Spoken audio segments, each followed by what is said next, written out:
Valentine day کے نام سے جو بدتمیزی کی رسم پوری دنیا کے اوپر ہے، اور بدقسمتی سے وہاں تو اتنا اس کا زور شور نہیں ہوتا ان ممالک میں جتنا پاکستان اور دیگر اسلامی ممالک میں ہوتا ہے۔ اور یہاں وہ پھول دے کر کے کسی کو اپنی محبت کا اظہار کرتے ہیں۔ مومن کے تو خبیر میں محبت رکھی گئی ہے، اور وہ سویر سے لے کر شام تک محبتیں ہی بانٹتا پھرتا ہے۔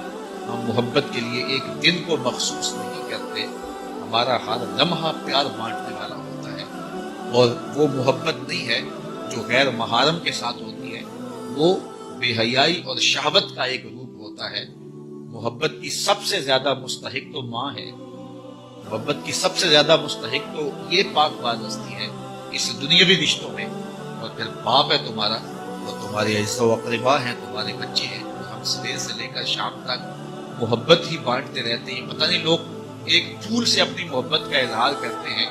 سویرے مزدور مزدوری پہ جاتا ہے، اور بڑھاپے کے باوجود وہ شام تک جو ہے وہ اپنے کمزور کندھوں پر اور کمزور وجود پر جو ہے وہ بوریاں اٹھا اٹھا کر کے شام تک مزدوری کرتا ہے، اور شام کو جب وہ واپس آتا ہے تو وہ دوپہر کا کھانا بھی تھوڑا کھاتا ہے کہ میرے پیسے بچ جائیں، اور بعض اوقات وہ پیدل چل کے آتا ہے۔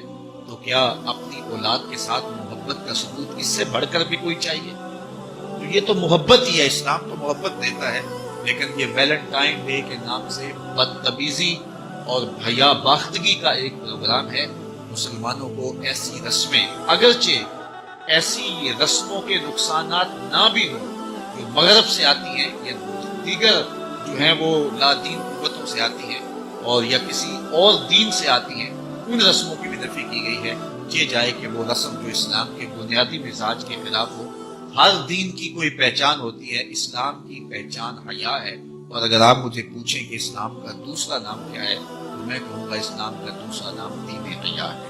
تو ہمیں تو اس کا سبق دیا گیا ہے، تو ہمیں اپنے بچوں کو بھی اور اپنے ملنے والوں کو بھی سختی سے، نفرت کے ساتھ اس کی نفی کرنی چاہیے، اور ہمیں محبت کا جو فروغ ہے حقیقی اور پوری زندگی پر محیط اور پھیلا ہوا ہے اس کا اظہار کرنا چاہیے۔